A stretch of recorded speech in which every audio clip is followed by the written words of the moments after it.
What's up, guys? Devin here at Devenio Podcast, and today we're going to be talking about the very basics of podcast recording. If you're new to podcasting, or maybe you've been doing it a while and you just can't figure out how to get it to sound that professional level, well, this is the episode you're going to want to tune into.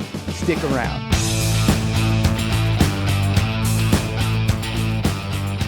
All right, let's talk about the basics of podcast recording.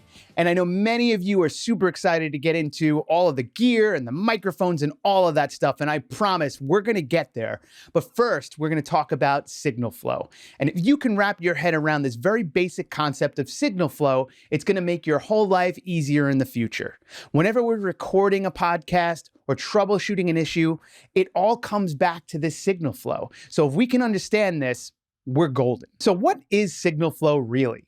Well, signal flow simply is the flow of sound from my voice through the microphone into the input of the recorder and ultimately out through my speakers or headphones. The best way to imagine signal flow is to envision a river of running water. It flows in one direction and occasionally splits off into different channels.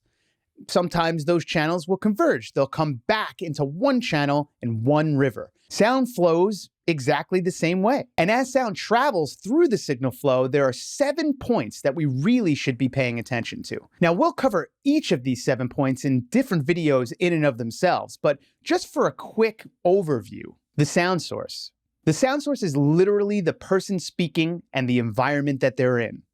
And while we can't do much to change our voice, we can change our environment. The room you record in has a huge impact on your overall sound and can quite literally make or break your podcast recording. The microphone. The microphone is another super important piece of the puzzle. If you choose a microphone that's super sensitive, for instance, and it's picking up the lawnmower outside, your podcast recordings are going to get super distracting. The input. Now, this is where the sound flows through your microphone and into your recorder. Sometimes that's a Tascam portable digital recorder. Other times it's an audio interface and it's flowing into your computer. Or if you're using a USB microphone, your input would simply be USB. In either case, you have the ability to adjust the gain or volume on your way into your recording device. Too little gain and you'll need to bring the volume up later. And this can bring up some distracting background noise. Too much gain and you can clip and distort your speakers. The audio channel. Have you ever seen one of those big mixing boards in a professional studio? Super intimidating, right? Not really. All it is the same audio channel repeated over and over and over again. And if you can understand just one of those channels, you'll understand the entire mixing board. Now think of the audio as flowing in through the top and out through the bottom. The last step being that big slider at the bottom, what we call a fader, which controls the volume of the audio on the way out. The audio bus. Remember that river we spoke about earlier and how different channels can combine into one? Well, that's literally what an audio bus is. All of those individual audio channels can combine into one stereo audio bus. This allows us to combine different audio signals into one place for us to process together. The master bus.